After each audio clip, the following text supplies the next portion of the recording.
औद्योगिक नगरी पुणे का हुआ भाग्योदय। भक्तामर वाले बाबा की प्रेरणा से जहां बनने जा रहा है भक्तामर तीर्थ, अब भक्तों को मिलेगा उनकी हर समस्या का निवारण। प्रभु की होगी ऐसी कृपा कि दूर होंगे सभी कष्ट, निर्विघ्न संपन्न होंगे सारे काम। परम पूज्य गढ़ाचार्य श्री पुष्पदंत सागर जी महाराज के परम प्रभावक शिष्य भक्तामर वाले बाबा डॉक्टर आचार्य प्रणाम सागर जी महाराज की पावन प्रेरणा से एवं आशीर्वाद से उन्हीं की जन्मभूमि महाराष्ट्र के समीप स्थित भांडगांव यवत में पूज्य गुरुवर की प्रेरणा से भव्य भक्तामर तीर्थ का निर्माण कार्य चल रहा है, जिसमें आप धर्म प्रेमी बंधुओं के लिए नध्यावट स्वास्तिक आकार में 108 जिन मंदिर की स्थापना करने का पुण्य अवसर आया है। मान्यता है कि जो धर्मानुरागी धनिया के बराबर, मंदिर व राई के बराबर प्रतिमा की स्थापना करते हैं, वे जीव तीर्थंकर प्रकृति का बंद कर सकते हैं। 24 घंटे मन मंदिर में छोटे से मंदिर के रूप में आपका नाम अमर रहे। तो आइए हम अपने परिवार के नाम से एक मंदिर की स्थापना अवश्य करें। जिन मंदिर पुण्यार्जन की राशि मात्र 24,000 रुपए। आयोजक एवं निवेदक प्रणाम धारा परिवार ट्रस्ट, भांडगांव यवत, पुणे, महाराष्ट्र। संपर्क सूत्र 7000843664 और 7057876982।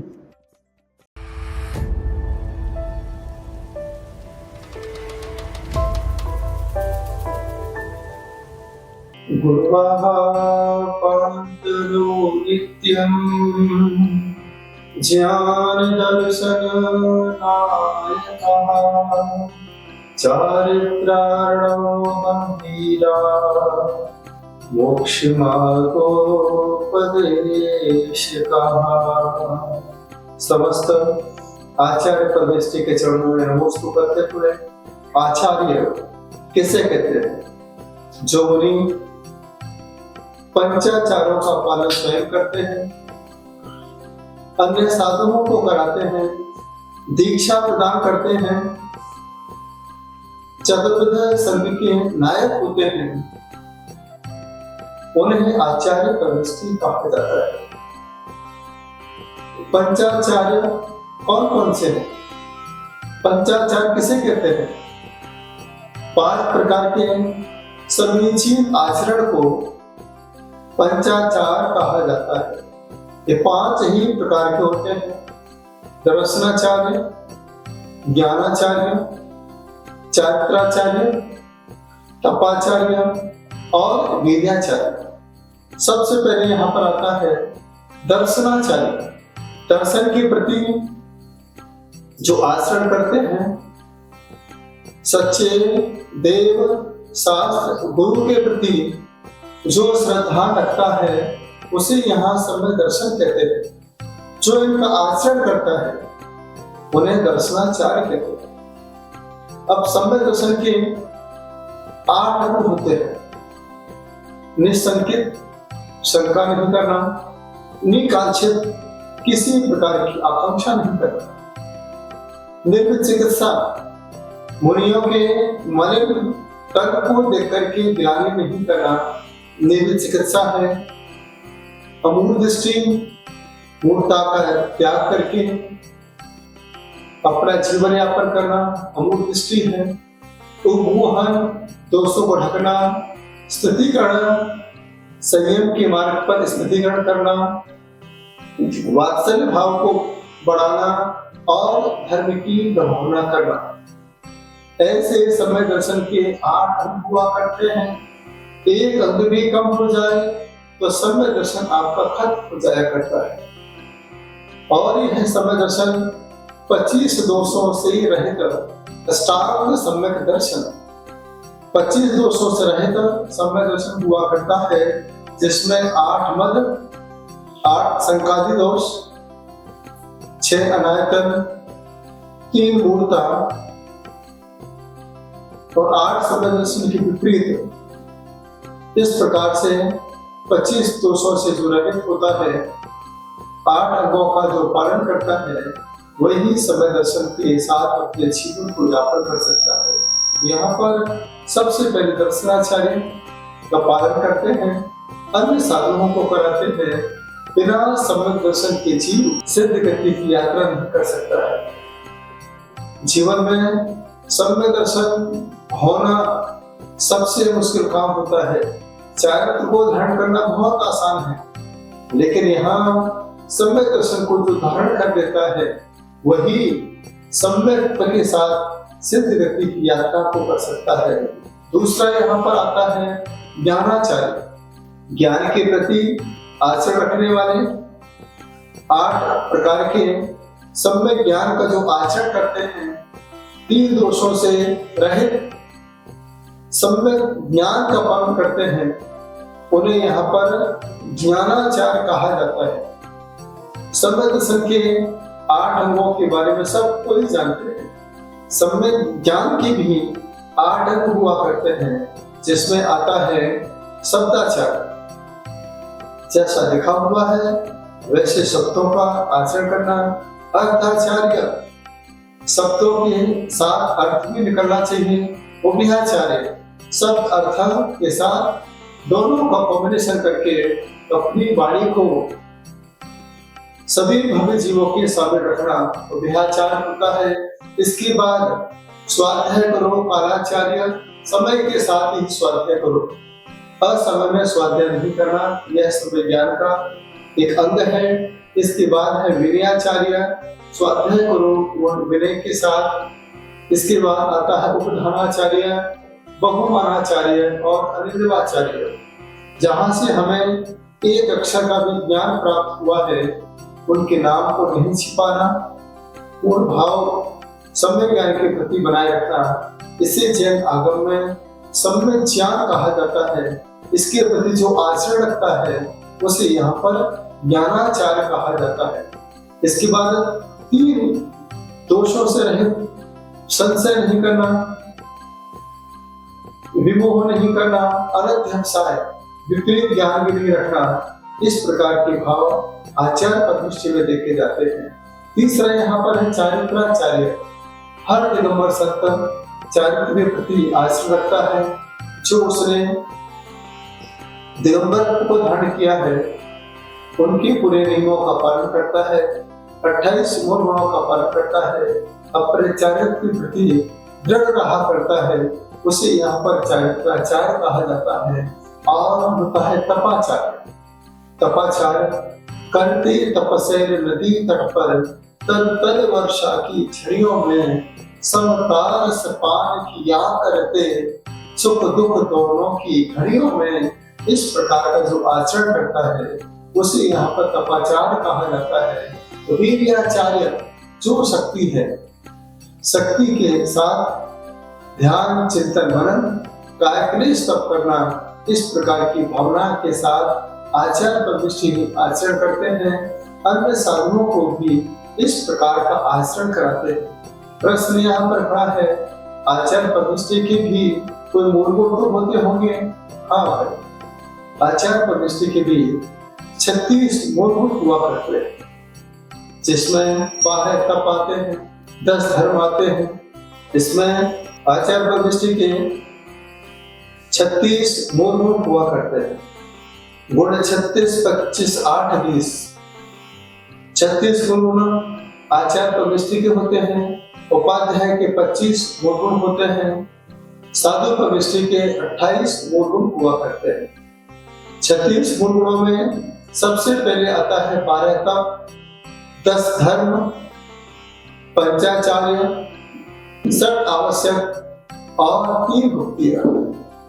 इस प्रकार से आचार्य पददृष्टि 12 प्रकार के तप करते हैं, जिसमें 6 प्रकार के अंतरंग तप होते हैं और 6 प्रकार के बाह्य तप हुआ करते हैं। आपने पढ़ा होगा अनशन, अवोदर्य, रस प्रत्याग, युद्ध संयसन, कायक्लेश बाह्य तप होते हैं। विनय भैया वृत्ति को लेकर के इस प्रकार के भी अंतरंग तप हुआ करते हैं। इन तपों का पालन आचार्य पददृष्टि किया करते हैं। 10 धर्म हम मनाते हैं, लेकिन हर समय 10 धर्मों का पालन आचार्य पददृष्टि किया करते हैं। उत्तम क्षमा से लेकर के उत्तम ब्रह्मचर्य धर्म का पालन आचार्य पददृष्टि किया करते हैं। इसके बाद यहाँ पर आचार्य पददृष्टि पंचाचारों का पालन करते हैं। इसके बाद आचार्य पददृष्टि पंचाचारों का पालन स्वयं करते हैं, अन्य साधुओं को भी कराते हैं। 60 आवश्यक हुआ करते हैं। समता, वंदना, स्तुति, प्रतिक्रमण, प्रत्याख्यान और अवसर। इस प्रकार से षट आवश्यक दिन आप आचार्य परमेष्टि में देखा करते हैं और 3 प्रकार की मुक्ति हुआ करती है, मन मुक्ति, वचन मुक्ति और काय मुक्ति। इस प्रकार से आचार्य परमेष्टि 36 मूल गुणों का पालन करते हैं। हम पंचम काल में बड़े सौभाग्यशाली हैं। आपने कभी आचार्य परमेष्टि को देखा क्या? मैं पूछता हूँ जब बच्चों को पाठशाला में, बच्चे मना कर देते हैं, अरे जो हमें दीक्षा प्रदान करते हैं, संघ के नायक होते हैं, जैसे आचार्य शांति सागर जी महाराज, आचार्य आदि सागर जी महाराज, आचार्य महावीर कीर्ति जी महाराज, आचार्य विमल सागर जी महाराज, आचार्य सरस्वती सागर जी महाराज। कई लोगों ने नहीं देखा होगा। आचार्य विद्यासागर जी को देखा होगा, आचार्य विराट सागर जी को देखा होगा।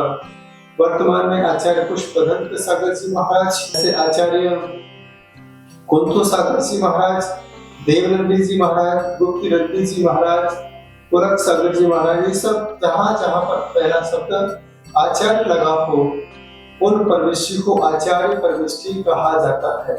याद रखना, जो एक बार अपने जीवन में आचार्य परमेष्टि के दर्शन कर लेता है, उन्हें उपाध्याय और साधु की जो साधना होती है उसका पूरा आशीर्वाद एक आचार्य परमेष्टि के दर्शन करने से मिल जाया करता है। आपने पढ़ा होगा, देखा होगा, सुना होगा, लोग संग लेकर के शिखर जी की यात्रा कराते हैं, गिरनार जी की यात्रा कराते हैं, तीर्थों की यात्रा कराने के लिए वह संघपति बन जाते हैं। जो अपने जीवन में एक बार संघ का व्यवहार कराने के संघपति बन जाते हैं, वही जीव एक दिन ऐसा आता है, मोक्ष रूपी पद को पाने का अधिकारी हो जाता है। उसके जीवन में भी संयम और तरह की भावना दिन प्रतिदिन अपने आप बढ़ती चली जाती है। पंचम काल में हमें जीते जागते चलते फिरते आचार्य परमेष्टि के दर्शन हो रहे हैं। पहले का समय था, इतने बड़े बड़े विद्वान हमारे जैन आगम में हुए, पंडित टोडरमल जी हुए, पंडित दौलत राम जी हुए, पंडित बनारसी दास जी हुए, ऐसे बहुत सारे विद्वान इस धरती पर हुए। ऐसा सुना है उन विद्वानों को संतों के दर्शन नहीं मिले। उस समय दिगंबर संत देखने को नहीं मिला करते थे। उस समय क्या भाव आते थे कि कहीं दिगंबर साधु के दर्शन मिल जाए, बस मैं भी संत साधु बन के विचरूं, वह घड़ी कब आएगी। इस प्रकार के भाव विचार विद्वान उस समय किया करते थे। पहले के समय लोग संत का इंतजार किया करते थे। आज संत आपके नगर में आते हैं, आचार्य संघ आपके नगर में आता है और आप उन संतों का इंतजार कराते हो। यह जीवन का कैसा पल चल रहा है अपने बीच में। पहले के समय हम आचार्य परमेष्टि की प्रतीक्षा करते थे, लेकिन आज के समय हम इतने विद्वान हो गए, इतने पढ़ गए, इतने स्वाध्याय कर लिए कि आज हम साधु की प्रतीक्षा नहीं, परीक्षा करने को तैयार हो जाया करते हैं। याद रखना, ये जीवन के सबसे अधोगति की यात्रा का पल होगा जिस समय आपके मन में इस प्रकार के विचार आते होंगे, अरे जीवन में जब कभी बड़े संघ के नायक कोई भी गलती नजर आए, पॉइंट नोट कर लेना कि ऐसी गलती हम अपने जीवन में कभी नहीं करेंगे। लेकिन अपने जीवन में कभी आचार्य उपाध्याय साधु सबके लिए जो आज अपने बीच में दिखाई दे रहे हैं, उनकी जीवन में कभी निंदा नहीं करना। आज आपने देखा होगा कैसे कैसे जीते जागते आचार्य विराट सागर जी महाराज, जिन्होंने इस समाज के द्वारा क्या क्या शब्द नहीं सुने होंगे, लेकिन उन्होंने अपने संयम की रक्षा की, ध्यान चिंतन मनन करते रहे और जीते जागते बोलते हुए पद लेकर के सब कुछ छोड़ करके परम पद की यात्रा करने के लिए उन्होंने इस शरीर का त्याग कर दिया। ना जाने कब कौन आचार्य किस भाव से अपनी आत्मा का कल्याण कर ले। हम क्यों अपने भाव को खराब करें? जीव अपने कर्मों का कर्ता और भोगता हुआ करता है। हर जीव के जीवन में परीक्षा की घड़ी आती है। परीक्षा उसके कर्म लें। आपको परीक्षा लेने का क्या अधिकार है? आप कोई कर्म बन के नहीं आए हैं।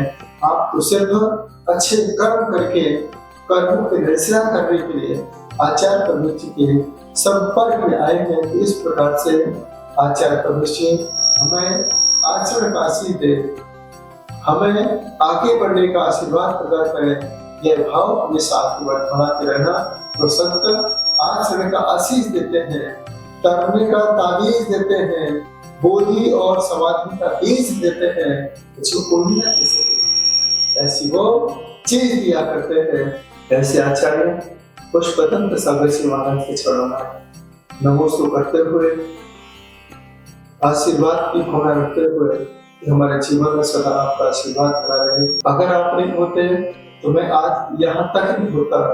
आपकी इतनी बड़ी करुणा भाव है, आपके अंदर इतने करुणा के भाव हैं कि आपने पहले संत बनाया और फिर आचार पद प्रदान करके अपने बराबर हमें बिठाया है।